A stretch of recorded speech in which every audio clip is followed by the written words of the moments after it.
From stage fright to stadiums, it's Gracie Abrams.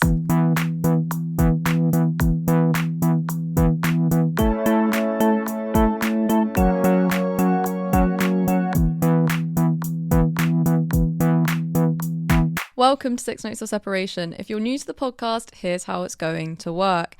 Every episode, I dive into an artist, exploring their lives, their music, and any scandals they might have got themselves tangled up in. But to keep things fun and to keep things interesting for you all, I've put my own little spin on things. Oh yes, I have. Each episode has to be linked to the last episode in some way. This could be through the two artists having a collaboration together. This could be them having a producer in common, being under the same label, perhaps an online feud of some kind. Truly anything goes as long as there's a link. So, without further ado, I'm going to be jumping into the artist whose confessional and introspective lyrics has earned a growing and devoted fan base. She's an artist who's squashed rumours of being a nepo-baby with her anthemic music and has gone from being scared to perform live on stage to opening night after night at stadiums. It's, of course, Gracie Abrams. But before I get too ahead of myself, it's time to reveal the link between this episode and last episode's Adrianne Lenker. The most direct link between the two comes in 2022 when Gracie sang a cover of Adrianne's song Anything, which has gone on to blow up on TikTok, at her sound check in Oslo, I believe. Gracie's a huge fan of Adrianne Lenker and Adrianne's band Big Thief. She reposts a lot of their music on her stories, praising them, saying how much she loves it. I think some of her favourites is definitely from Adrianne Lenker's latest album, Bright Future. I think she loved the song Free Treasure and Ruined.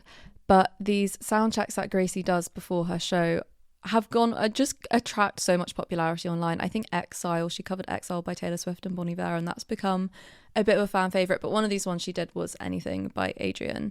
Another link which I found very fun to explore is that James Crivcino, who's the drummer for Big Thief, Adrianne's band. If you don't know who Big Thief are, who Adrianne is, who James is, listen to last episode.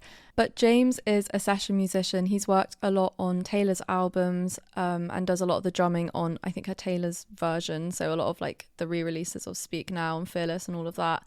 But he's also done session musician work on Gracie's albums too, so that's a nice little link between the two.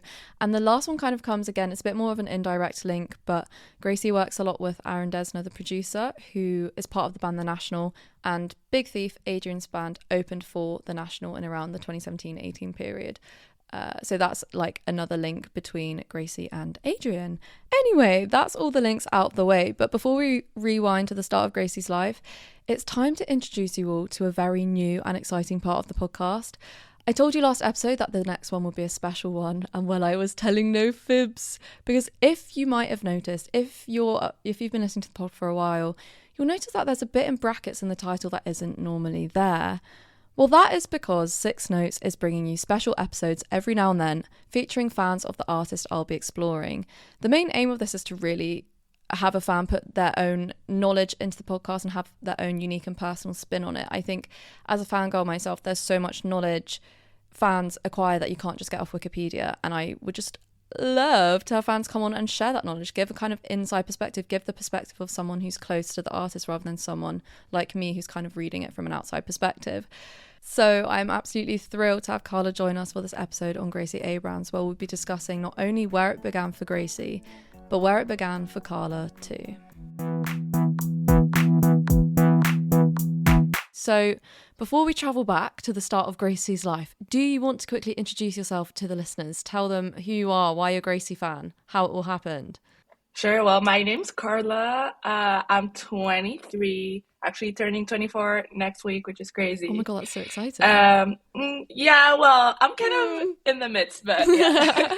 But yeah, I've always been a fangirl. I feel like that's been kind of a big part of my identity since I was little. Ever since I've started watching Disney Channel, I've been a Selena fan, Jonas fan, Demi Lovato fan, and that transitioned into like One Direction, Taylor Swift. And even though Gracie is her own artist, I feel like me listening to Taylor Swift has kind of introduced me to the other realm of artists that are very much singer-songwriters. I feel like that's my favorite Yeah. kind of genre. So Join I the feel like club. that explains exactly. So I feel like that's why I have such a big affinity with Olivia Rodrigo, and then of course Gracie Abrams. And Mm, actually I found out about Gracie because of Olivia. Olivia is such a big fan of Gracie, and she's always been kind of yeah. talking about her since she blew up a little bit. So ever since then, I kind of was really enthralled by her music, like her very intimate and cozy music. And it's Yeah. been like 4 years now, 4 or 5 years Love since it. I've I been can't, really into yeah, in Gracie. stuck in. I can't wait to get all into it with you. So great. We're going to get onto the story of Gracie Abrams. We're just going to hop straight in. So Gracie's life begins in 1999. She grows up in the musical epicenter that is LA. She was born to her father, J.J. Abrams, and her mother, Katie McGrath, both very, very successful and I guess famous in their own rights. Whilst Katie has a background in politics, I think she even worked in like the Presidential Committee for Arts and Humanities or something, like something bonkers. But she made it to the White House. But her dad, J.J. Wait, I actually Abrams, didn't know that, so that's so interesting. there you go. Love Yeah. it. But her dad, J.J. Abrams, is obviously the massive filmmaker, kind of worked on Star Wars, Star Trek, all of the above. And I guess that takes me to my first question. While she's always had the art of storytelling being like a part of her growing up because of that, with that has come a lot of articles about her being a nepo baby. What's your thought? What are your thoughts on that narrative? How do you feel about her being kind of labeled as that? To be honest, when I first got into Gracie, I didn't know her parents were famous or Mm, had connections. I just thought, wow, amazing music. Love it. And then I think a year later, I found out like her dad was big in the filmmaking industry. yeah. And I always say this because I think she is a nepo baby. Like she obviously is. Like she's been, It's written in the you family know, history. like it's you can't deny the family advantages that you have for not only in terms of contact but also being in a household where like being creative is kind of embraced. Like I feel like that's Mm, has to have been such a big um I guess playground for her, having a dad that's so creative, like opening mm, that mindset of her being in a safe space where she's like, okay, I would be able to write music and put it out and like actually being yeah. successful. I think that that's definitely helpful in that sense. But at the end of the day, I feel like while her parents' contacts obviously helped her like get where she is right now, I think besides that she is her own talent. She's her own like doing something Yeah, I completely completely different than what agree. her dad is doing. She's in another industry. The starting point was easier than for maybe other artists that don't Mm, know anyone. But at the point where she is now, I feel like that's completely her on her own. and Yeah, her I own, agree. well, like you see what I mean? Yeah. Like her No, own I know exactly what you mean. And artistry and also, talent.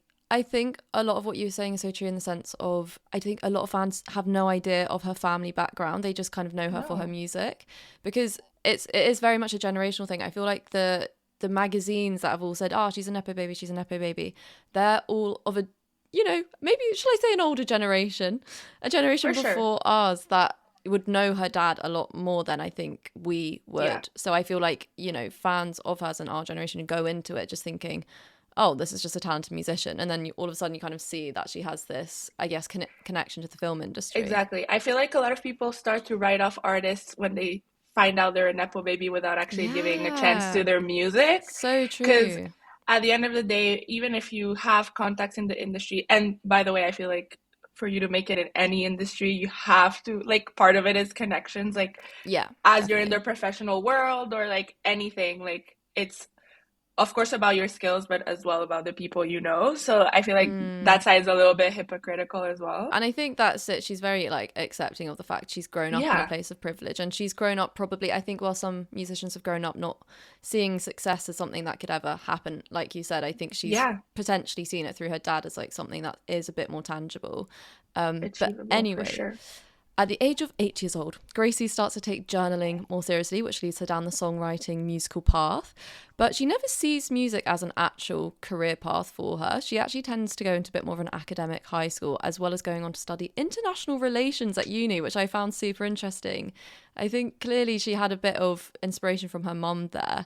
But one friend she meets at high school ends up having an integral role in her music. From meeting at the age of 10 and taking the bus together every morning singing on their journeys, how did that turn into a collaborative duo? Carla, who is Audrey Hobart, and how she ended up writing with Gracie? Who is she? What's she done for her? Who is Audrey? I mean, Gracie's best friend. I feel like if you're a fan of of Gracie, like you know who Audrey is. It's like she's been mentioned in every single like EP, like Minor 21, Audrey's mentioned. Then This Is What It Feels Like, the song, This Is What It Feels Like. It's literally about Gracie's relationship with Audrey. So I didn't know that. That's so interesting. Yes. It's about it's about Gracie taking the train to where Audrey was in uni. In Pennsylvania, and they went to go see the movie after, which is so funny. Yeah. But yeah, that song is about just like her relationship with her best friend. So I feel like Audrey's always been like this guiding point in like Gracie's songwriting because she's such a big part of her life. So yeah, she's like a thread that kind of weaves itself through her work, isn't it? Genuinely, and because she's been there on every like project. I'm trying to think of Good Riddance, but I think I don't have like a clear like don't reference have the for that lyrics one to hand. Yeah, exactly. But yeah, I think it felt like a natural progression for them to start collaborating together, especially as I'm finding out more about like Audrey too. It seems like she comes from a very creative background as well.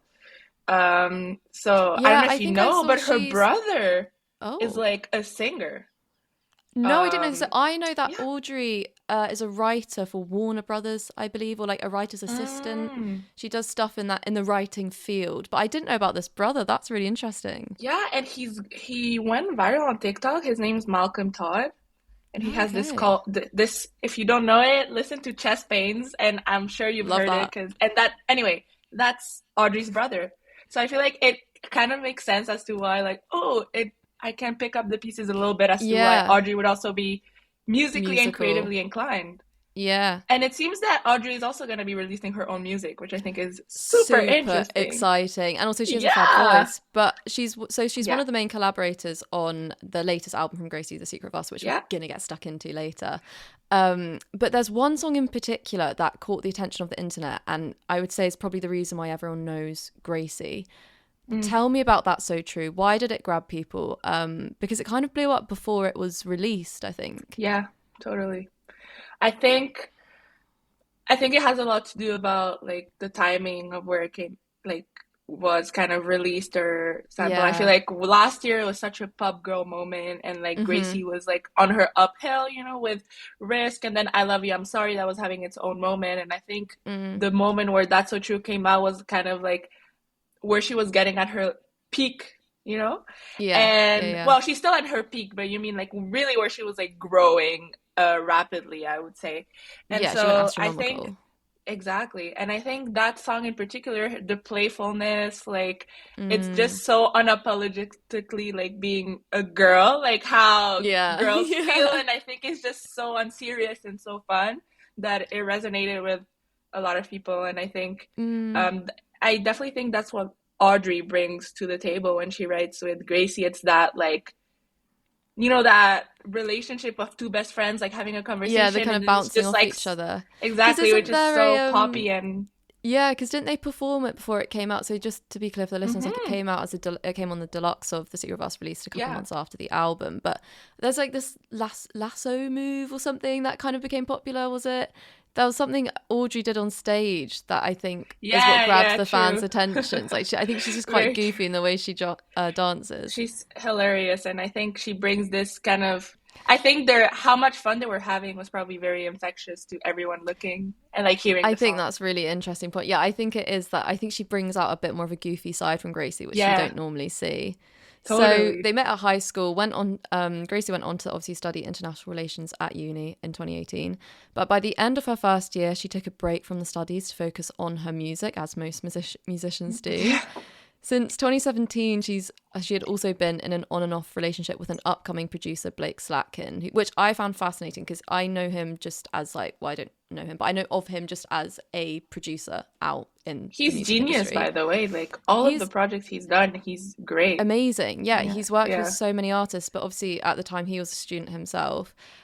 She signed a record deal with Interscope Records in 2019, and Slatkin became one of her main collaborators for her debut EP, Minor. Now, this EP, in my personal opinion, I think is her best work, and I'm really intrigued to hear your thoughts in a minute.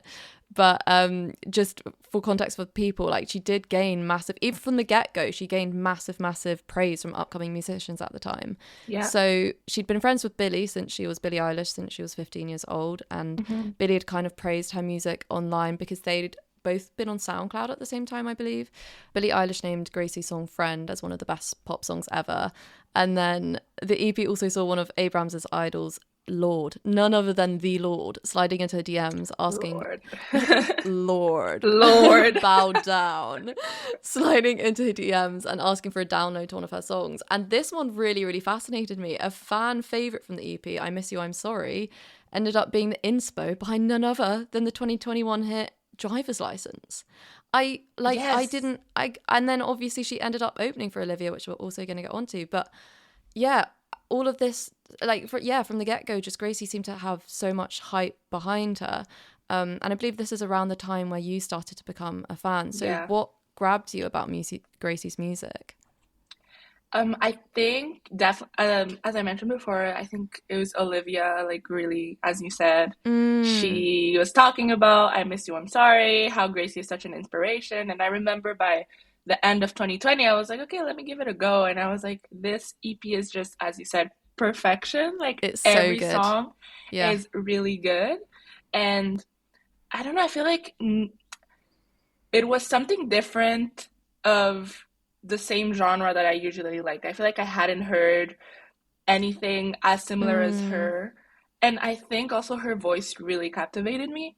I was like, her voice. And it's so funny to say that now because I feel like her voice has improved so much after like 4 years. Yeah, it's changed drastically. But even then, like, hearing it, I was like, she has such like a unique voice, in my opinion, that I just love. Feels like you can really feel her emotion as she's singing. That's exactly what I was thinking right there when you were talking. I was like, it's her rawness and her vulnerability in her voice, especially on a song like Long Sleeves from the EP. Yes. It just Long Sleeves is my favorite. Ooh, I got chills. Yeah, literally I was like, it's gonna make me tear up.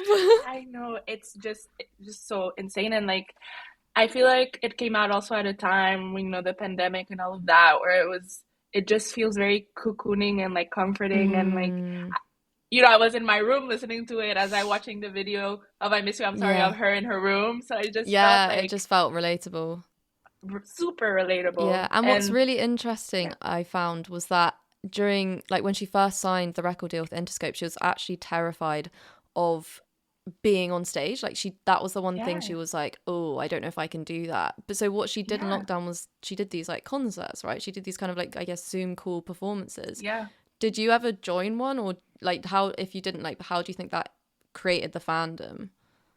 Yeah, I didn't, unfortunately. But I feel like that's the appeal of her fandom as well. Like, her, since the beginning, she's been kind of creating this intimate bubble with everyone. And I feel like that made it even more personal in terms, of connecting with fans. Like, it's everyone's on lockdown, nobody can go out, but like, she's still gonna put on these virtual shows. I feel like none of your favorite artists would kind of do that, like a virtual concert. I think the only person I saw to do that is like maybe Maisie Peters, but she's like a smaller scale of that. Yeah, like Gracie, 100%. Super interesting. And off the back of lockdown, Gracie continued to make music that multiplied her fan base, really like expanded it. Not only, as I mentioned, did she work with Blake Slatkin, but she also worked with the hit producer Joel Little, who's also, I think, worked with Taylor and Lord. He's huge. And she ended up collaborating with Benny Blanco, who was Slatkin's mentor at the time, which again was so many links. I just kind of, when you dive into like the producers she's worked with, the connections are crazy. Yeah, really crazy. But it was her second EP in November 2021, which saw her seek refuge in the famous Long Pond Studios, with working with none other than Taylor's producer Aaron Dessner. Now this. Yeah. So this is what it feels like. It's probably where the beginnings of Gracie becoming a pop girly takes shape. She embarked on her tour in early 2022, which I believe is the first time you saw her. Yeah. Definitely. How was that experience for you? So before This Is What It feels like, and before I saw her live, I was a fan. I was listening to all her releases and stuff, but I wouldn't say I would I was like, oh, I'm Gracie's biggest fan. You know what I mean? Yeah, Like, yeah. I would listen to her music. I loved her, but it wasn't like I didn't know her birthday. I didn't know Yeah, yeah. like You stuff didn't know where about she her was personal born. life. Yeah, No, yeah, exactly. But so yeah. I saw that I was gonna be in London when she was gonna do her show, and I was like, okay, let's do it. Let me book a ticket. By the way, so hmm cheap. It was like £20.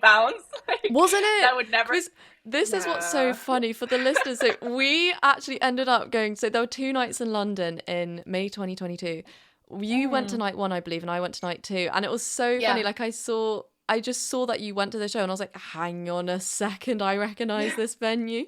And it was a teeny weeny. Oh, how many people do we reckon was in there? No, Like, I think it was like 800 people. It was yeah, so it was like small. less than 1,000. It was Yeah, less tiny. than 1,000. And anyway, so it was it wasn't even a venue. I feel like it was like the city hall or something. It was Yeah, so it funny. was Islington Assembly Hall. Everyone Google it, have a Yeah, look at the setup. Like it's honestly, it's so funny that it's we both went to that because crazy to I think just about. Yeah, I know. yeah, because she was I just a know. small pop artist that I enjoy because I saw Billy She and really Phineas was. promoting her stuff, which is how I found Mm, her. Um, yeah. But yeah, so it was so interesting, like going to the show, because at first, like I was like, okay, I'm gonna go. mm, I went to queue at like 11 a.m. Didn't expect to have so many people. There was already like I think I was maybe like 30th in line. So I'm like wow. the queue Even culture was then, already there even then. wow. See, I thought that was a But post eras thing, but okay, oh no, it was still, but like there was not that many people, but still yeah, I remember arriving and being surprised to seeing that there was like, oh, there's like 30 people already. You know yeah. what I mean? But Oh, she's but famous. so yeah, so anyway, it's funny to think about that. But yeah, after mm, that show, I will say that's when I really was like, oh, I'm gonna be I'm so down into Grace. bad. Like, I'm actually gonna be her ride or die. Like, that was me after the show because it's So just like, funny. it's Oh, crazy how she builds connection. Like, she really tries to build connections with everyone and doesn't feel like yeah. fake. She Yeah. talks a lot with the crowd. And at that point, she was doing soundcheck, like the soundcheck VIP, which I Mm, purchased. And it's such, like, I felt like it was such a great way how she did it. Because I've done it with other artists where it wasn't the same experience where you feel like they're a little bit more detached or like, the yeah. questions are chosen in advance and stuff. Oh, really? Gracie's Gracie's like soundcheck is was just literally as a group of people were just talking to her like God, that's like not so even an interview, nice. just like a conversation Yeah, yeah, with a yeah, just friend. friends. Literally, you're there, and That's like insane. it's like her tour manager's trying to keep it like with the time frame and Yeah. stuff, but Gracie is just always interacting with everyone. Like Yeah. you ask, like I got to ask my question to Gracie, and then you What have did like you a ask her? conversation. Do you I remember? asked her if she could be featured in any Taylor Swift song, which song would it be? And that's crazy thinking back at You it now in manifested 20. the hell out of that. I manifested, and she said back to December, which is so funny. Interesting. I know she was like, it's the first song that comes to mind, but yeah, so that was like such a Oh, great that's moment. insane from you. And Yeah, and isn't then there like a story where you gifted her a t-shirt of some kind or yeah, something? so I remember another point where I felt like connected to Gracie was because in 2020, when it was like the 10-year anniversary from One Direction, she posted like a photo about like her being photoshopped like in a meet and greet picture at One Yeah, Direction, yeah. and that's another point where I was like, oh, like we're the same person because We have like that's common literally. ground. We're best friends. Me and I was like, Gracie, that's something tight. I would do. Tight like this.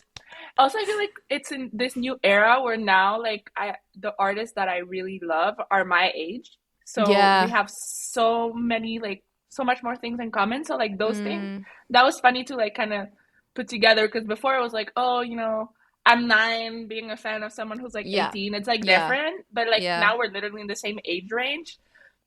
So I had printed that post that she done from One Direction, and I like put it on a shirt, and I put That's like so One good. Direction Gracie's version, um, as a joke and stuff. And then I gave it to her, and like she just again her reaction, like I could just see that it was genuine. Like even if she didn't wear the Yeah. shirt or whatever, Yeah, just she how still she saw it, like appreciated the thought. exactly, and how she gives time of day to like Yeah. everyone who's there. Yeah. So throughout this tour, Gracie was obviously gaining more and more traction. But I think a large part of that was a result from landing a spot opening for Olivia Rodrigo, which was insane Right. because when I guess I found Gracie before Olivia, so in my head I was like, it should be the other way around.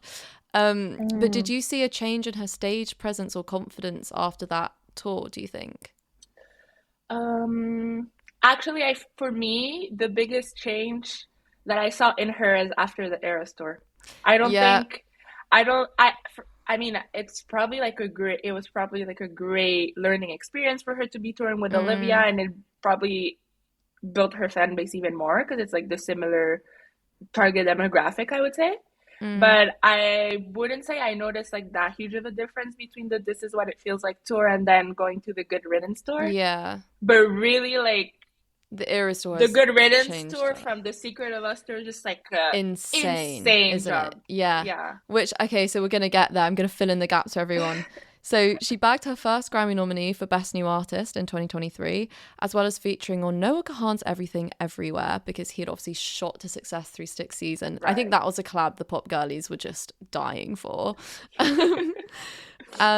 But yeah, I would say, as you were saying, a large part of her attracting such fame and such fans was because of her spot on the Eras tour. So Carla, it's Yeah. time to talk about it. What's happened to the fan base? How do we feel Time. about it? Because we're on the same page. Yeah, I know. I know we talked about it before, but I feel like it's like a love-hate relationship. And for Yeah, me, I'm always happy to see that my favorite is getting the recognition they deserve and that they're getting yeah. all their flowers. And that's never been the issue for me. Like, I want Mm, Gracie to be like the biggest that she could be. But I feel like, especially now, as the growing fan base also means that it's younger, um, younger kids. yeah. Like, I feel like when I went to the first show, it was all people around my Teenagers. age, Yeah. like 18, 19, 20, like around that age range. And Mm, I feel like now it's like 12, 13, yeah, 14, 13, 14. Yeah. which I feel like it's a normal progress as when a pop girly gets Mm, bigger. But I feel like now, especially with TikTok, like you don't know on TikTok like what's the age of the people who are like yeah. posting or like commenting. I feel like there's a lot of narratives which are like kind of like a disconnect between like the people Yeah. who just got into Gracie, who are Hmm. like, oh, I don't know. Like, I feel like a lot of the comments can be a bit immature at times. Yeah. And I Like, for think example, that that's so that interesting. what was it, the petition for Dora Jar? I Like, was I'm sure that's about a to ask you 13 about year this. old I was that literally made about to ask that. you about this. So, for people that don't know, the Secret of Us tour has obviously been announced, as taking place, has happened, is Yeah, continuing to happen.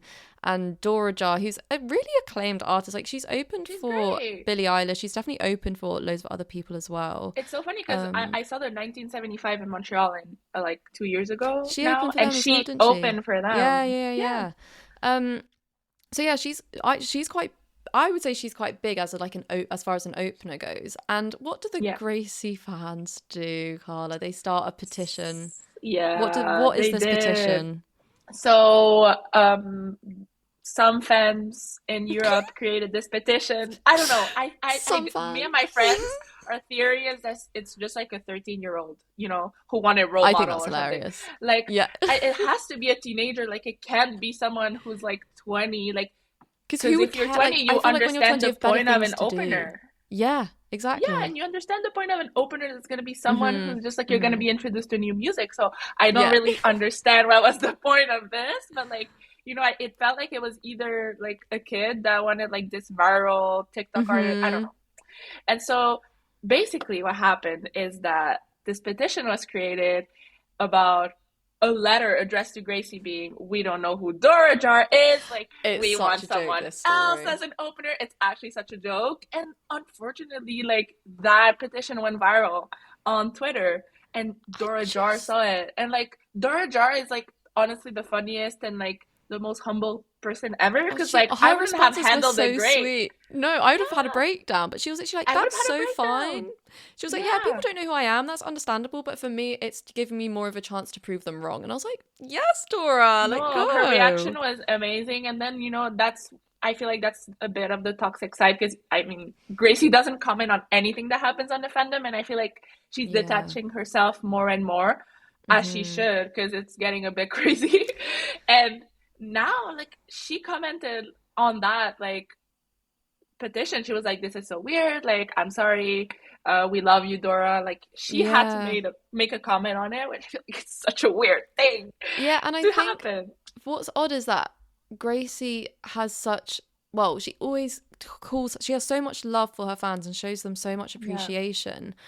yeah. But there's actually, as you said, a lot of toxicity inside the fandom. There seems to be like a lot of Hmm. factions, I feel, of kind of like new fans and old fans and competition of when you found them. And that Yeah, I feel even, like as you said, the there's age a difference, clash. Yeah, I think age difference is a 100%. big thing because especially on social media, on Twitter, if you're fighting with someone, that's why I never engage with comments and stuff because I'm like, I don't know if this is a 12-year-old. You know what I mean? Yeah, Or yeah. who don't have the full comprehension because I'm trying to think of myself. No, but like genuinely He doesn't have the education to know what's right. because I think of myself when I was like 12 in social media about like Yeah, seeing things about Taylor or like One yeah. Direction.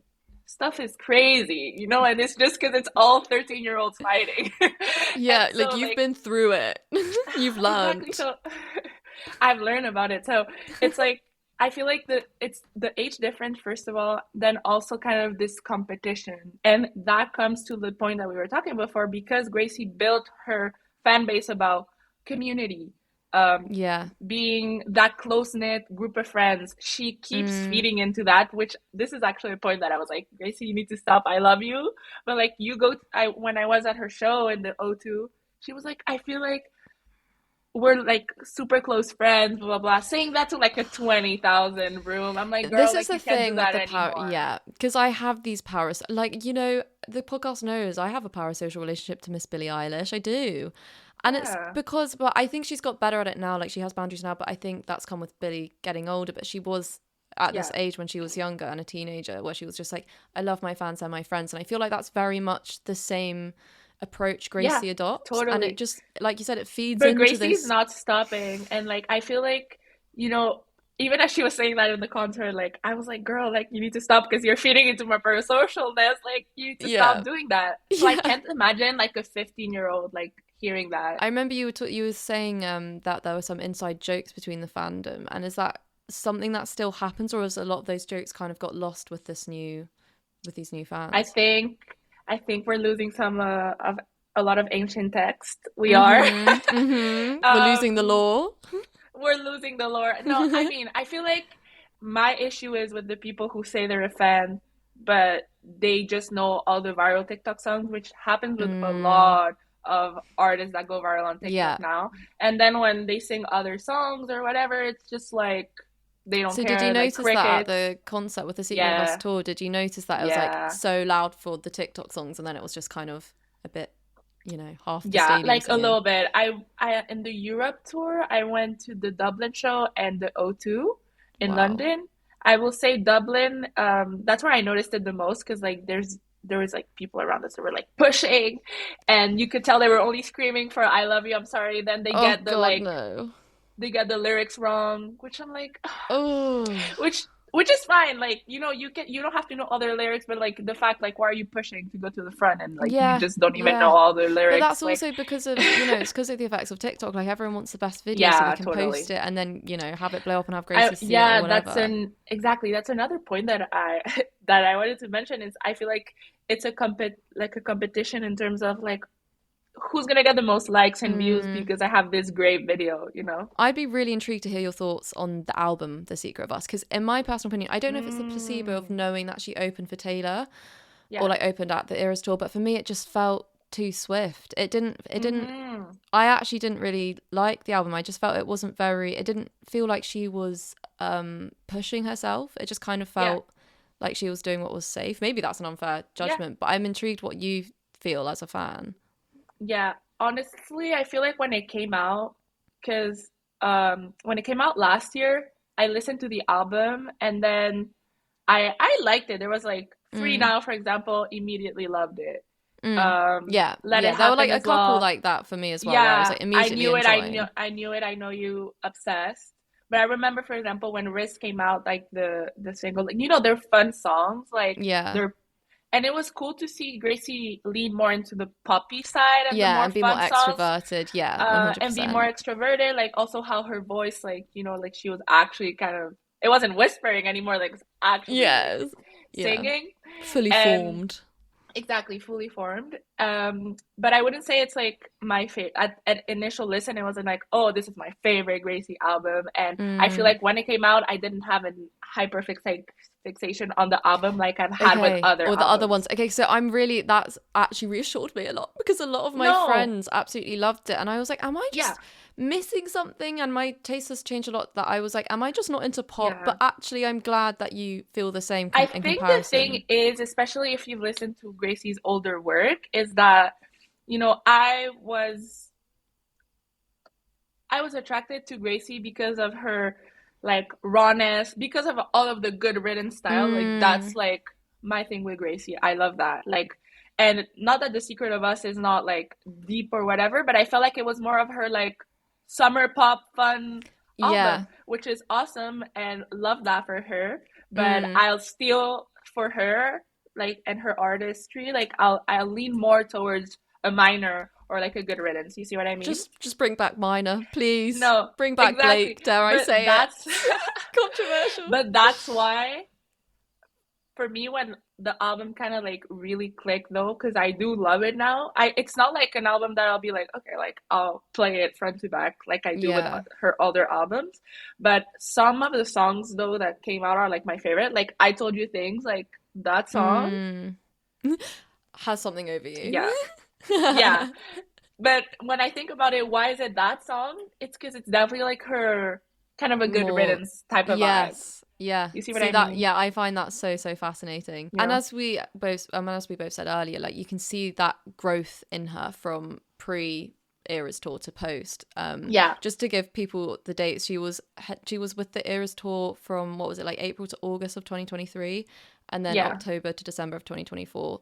So that's just kind of Hmm. giving a bit more of a timeline. But that honestly, the change in those. Just the change of her performance between in 2023 and then her opening in 2024, a Isn't it completely different unreal? artist. Yeah, it's so Insane. fun. It's so funny to watch. You're literally like, you've literally gone from this like whispery, introverted, what everyone calls bedroom pop girly, to stadium opener. It's insane. I think something I should mention, because it is an episode of Six Notes and we do go over the controversies of people in the public eye, Hmm. is that one little scandal she's kind of got herself into. She's done a very good job at avoiding any headlines, to be honest, Yeah. but one that did crop up, but only on TikTok. Like it didn't really hit news articles, but on TikTok, she was like being called basically a paedophile and like a predator for something from a while back, for something from 2017. Yeah. So she posted a picture of Finn Wolfhard, sorry, from Stranger Things on her Instagram story with the caption,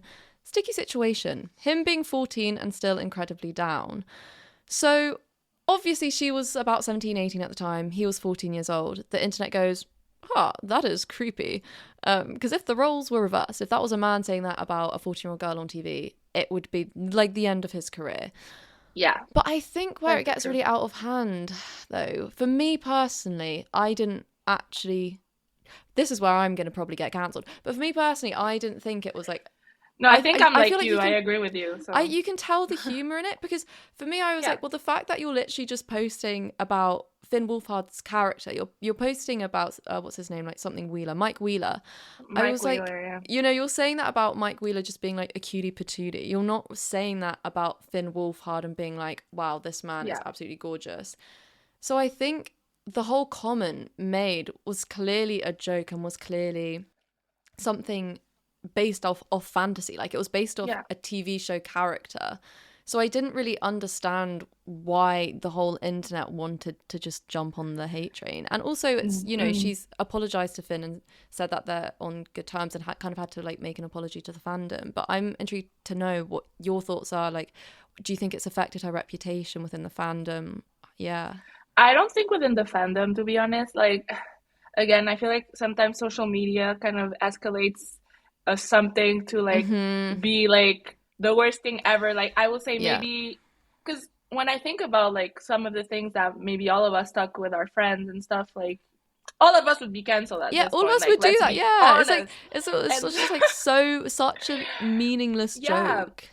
and while maybe like it wasn't the smartest thing for her to post it like No. publicly and stuff Yeah. because obviously people are gonna misinterpret it and like Yeah, they run don't have with the it and like context of her tone and that yeah, don't stuff. have the Yeah. context and then like escalate it by 1,000. Like it's still something that, for example, when I post a TikTok about Gracie or whatever, I'm gonna always have that one comment be like, oh, Mm-hmm. like she likes minor, like That's on the so sticky situation. interesting. And I'm like, Yeah. you guys are weird. Like, you know what I mean?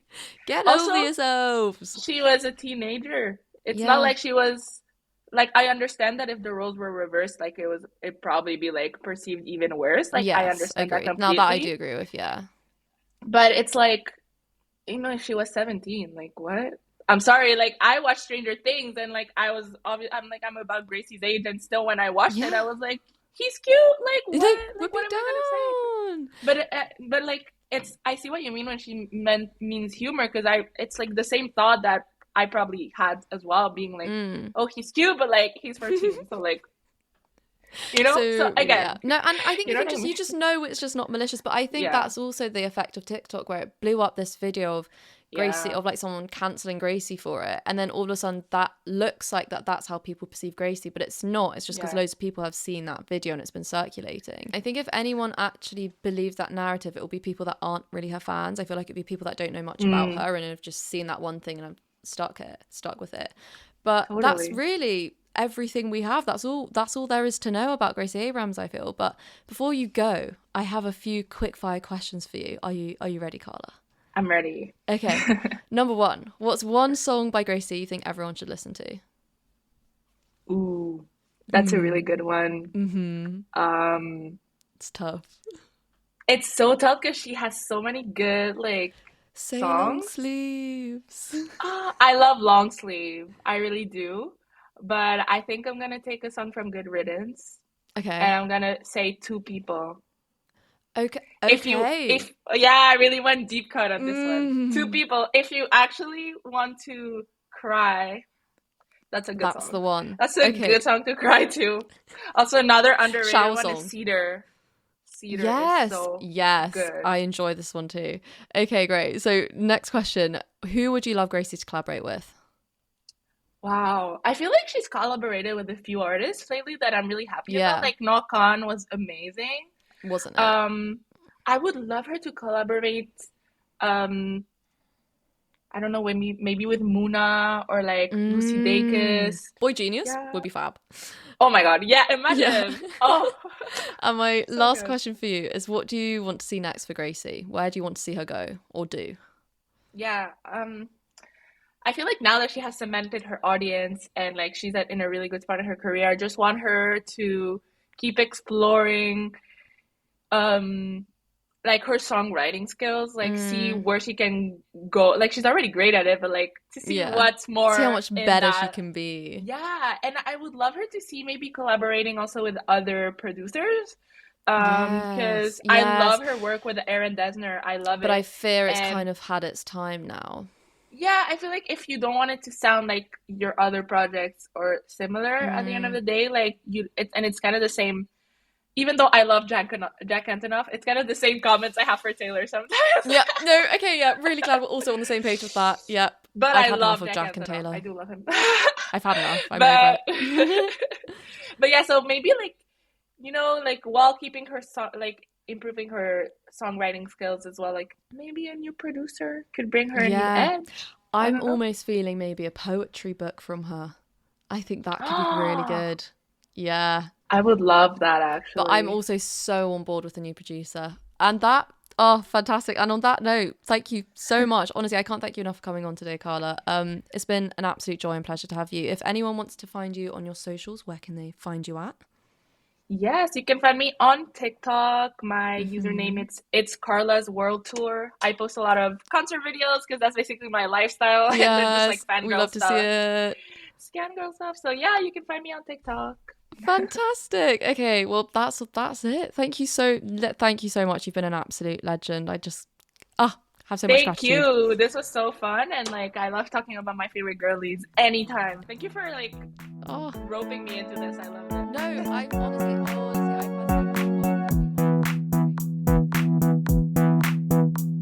It was so fab to have Carla join me for this episode and to hear everything she had to say about her experience of being a Gracie Abrams fan. To see Gracie go from a lockdown artist who really couldn't cope with the idea of performing live to seeing her have her own stage presence as she's opened stadium after stadium for Taylor Swift, not only makes you as a fan feel like you're growing up with Gracie, but it's also a confidence largely reflected through her music.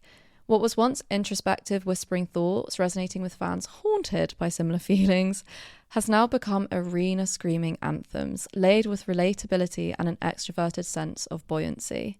And so it's no wonder that Gracie's gone from strength to strength and that her fan base has continued to grow and multiply, all of them ready to laugh and cry in the space of one night. Thank you all so much for listening to this episode. If you want to keep up to date with all things Six Notes or Separation, make sure to follow us at Six Notes Podcast on TikTok and Instagram. Once again, I can't thank Carla enough for her enthusiasm and insight, which really added another layer to this podcast. Whilst you're at it, be sure to follow her on TikTok at It's Carla's World Tour. And before I'd go, I'd like to give one big, massive thank you to my good friend Ella Jones for redoing the cover arts for Six Notes. It just looks so much better, ready for this new era, and I just couldn't be happier about this next phase of the podcast. I'll be back very, very shortly with another episode on another artist where we'll be exploring the link between them and Gracie Abrams.